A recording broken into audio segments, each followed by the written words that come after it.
Buzz Room Service.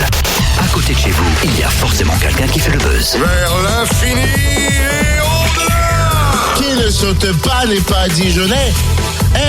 Qui ne saute pas n'est pas Dijonais. Je t'aime, tu révises ta chante supporter? La la la la la la la la la la. Totem, calme-toi. C'est demain le match, pas maintenant. Ouais, mais en plus de ça, le DFCO lance son magazine officiel avec des infos sur le club, des photos, mais pas seulement. Et non, pas seulement. On va en effet pouvoir retrouver l'actu du centre de formation, le foot féminin de Dijon, des portraits croisés de joueurs.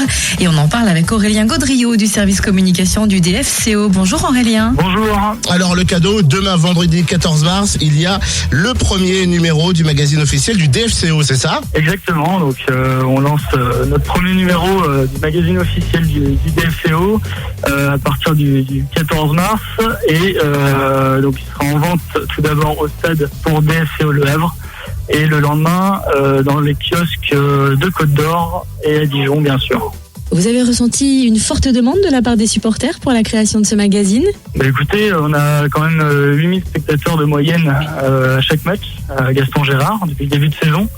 Donc je pense qu'il peut y avoir une demande des supporters d'avoir son magazine officiel, le magazine qui parle du DFCO, essentiellement du DFCO.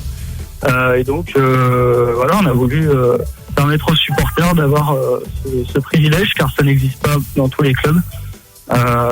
Donc en Ligue 2, à mon avis, on est parmi les clubs qui en auront un et c'est assez rare. Voilà. Et en plus de ça, c'est pas que DFCO Ligue 2, il y a des actus sur le centre de formation, DFCO féminin, c'est vraiment un point de vue global ce magazine.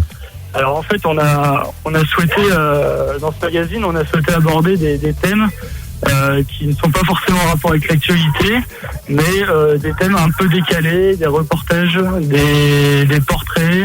Voilà, donc les supporters, par exemple, pourront découvrir de nouvelles facettes de l'entraîneur Olivier Dalloglio, découvrir un petit peu le monde du DFCO féminin. Voilà, il y a quelques sujets un petit peu décalés, plutôt sympas. Donc voilà, c'est assez accessible, facile à lire. Voilà. À ce propos, on sent aussi une évolution positive pour le foot féminin. Comment ça se passe pour les Dijonnaises? Alors le DFCO féminin, donc il est entraîné par Samuel Riscagli. Elles évoluent en D2 féminine, donc le deuxième niveau national. Donc déjà un très bon niveau. Après un début de saison un peu compliqué, là les filles reviennent très bien dans le coup. Donc elles devraient assurer le maintien assez facilement, on l'espère. Voilà. Et Aurélien, pour finir cet entretien, si je prononce le mot Ligue 1, je porte la poisse au DFCO ou pas?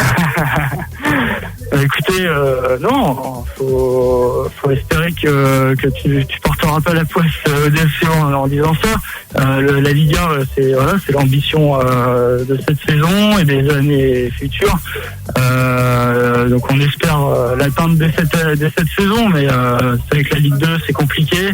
Il y a beaucoup de prétendants et donc il va falloir s'accrocher jusqu'au bout pour essayer d'atteindre le podium et rester sur le podium lors de la 38e journée. Bon, demain soir, c'est DFCO Le Havre avec le lancement du magazine du DFCO. Disponible en tribune pendant le match et puis dès samedi en kiosque et même dans certaines boutiques dijonnaises. Allez, Dijon!